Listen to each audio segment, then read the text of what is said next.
Photo ખાવાના છે લેમ બીજી એમ કેવું છું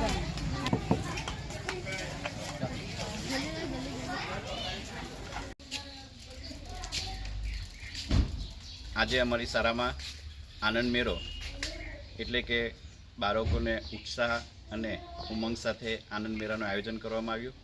આનંદ મેળામાં કુલ 22 જેટલી વસ્તુઓ બાળકો દ્વારા તૈયાર કરવામાં આવી હતી.